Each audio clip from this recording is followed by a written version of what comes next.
बिस्मिल्लाहिर्रहमानिर्रहीम रब्बिश्रह ली सदरी व यस्सिर ली अमरी वहलुल उक़दतम मिन लिसानी यफ़क़हू क़ौली। आज की हमारी जो पोएम है वो है the divine image by William Blake.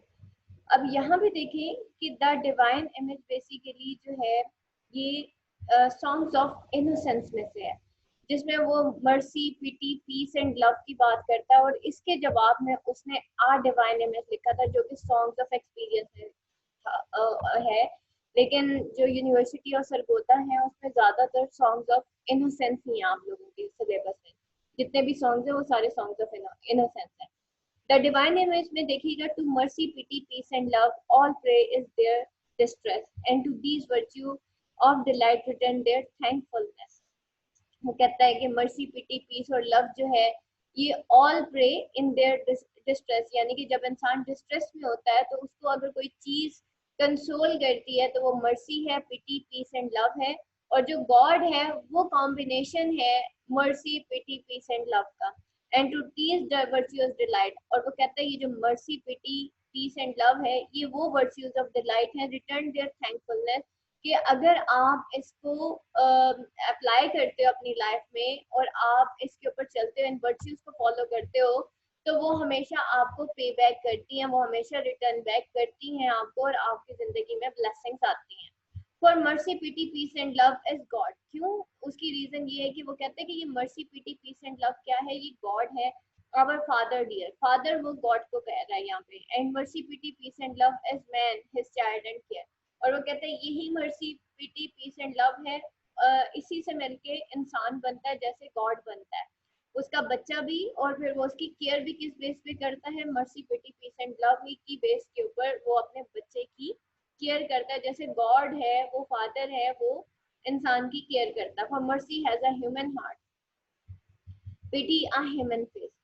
और उसकी क्या रीजन है? क्योंकि मर्सी जो है वो क्या है, has a human heart. Mercy का जो है वो किससे बनी है, वो मर्सी ह्यूमन हार्ट जो है वो बेसिकली वो मर्सी है, उसमें रहम अल्लाह ताला ने डाला हुआ है। पिटी या ह्यूमन फेस, और पिटी जो है वो ह्यूमन फेस है। एंड लव जो है वो ह्यूमन फॉर्म डिवाइन है, यानी कि इंसान की जो डिवाइन फॉर्म है वो लव है। And peace the human dress, और ये जो पीस है वो ह्यूमन का ड्रेस है। The every man of every clime that prays in his distress prays to the human form divine mercy, pity, peace, love। और वो कहता है एवरी मैन और एवरी क्लाइम, के हर इंसान और हर क्लाइम जो है वो प्रेज इन हिज डिस्ट्रेस, जब भी वो अपनी प्रे करता है डिस्ट्रेस में, pray to the human form divine, तो वो ह्यूमन फॉर्म डिवाइन यानी कि पीस के लिए प्रे करता है। पीस को उसने कहा है ना, सॉरी, लव को कहा है ह्यूमन फॉर्म डिवाइन, तो वो कहता है prays to human form divine, love, mercy, pity, peace. और वो फिर किसके साथ प्रे करता है, love, mercy, pity and peace के साथ प्रे करता है, तो फिर उसको सुकून मिलता है।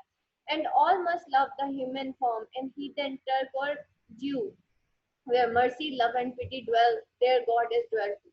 और वो कहते हैं कि जितनी भी ह्यूमन फॉर्म है, all must love the human form, कि हमें हर तरह की ह्यूमन फॉर्म से मोहब्बत करनी है, चाहे वो कोई हीदन हो, टर्क हो, तुर्किश हो, यानी कि ज्यू हो, या where mercy, love and pity dwell, क्योंकि जहाँ पे मर्सी, लव और पिटी जहाँ पे पाया जाता है, there God is dwelling too, तो वहाँ पे गॉड भी होता है। ठीक है, ये आगे बेटा इसकी क्रिटिकल एप्रिसिएशन है। Mercy, pity, peace and love are essential qualities of God, we pray to God to these qualities when we are in distress. Mercy has a kind human heart, pity a human face, love is human form, and peace is human dress. Where mercy, pity, peace and love live, God too lives there। ठीक है, ये basically इसका मतलब एक summary है जो कि हमने यहाँ पे पढ़ी।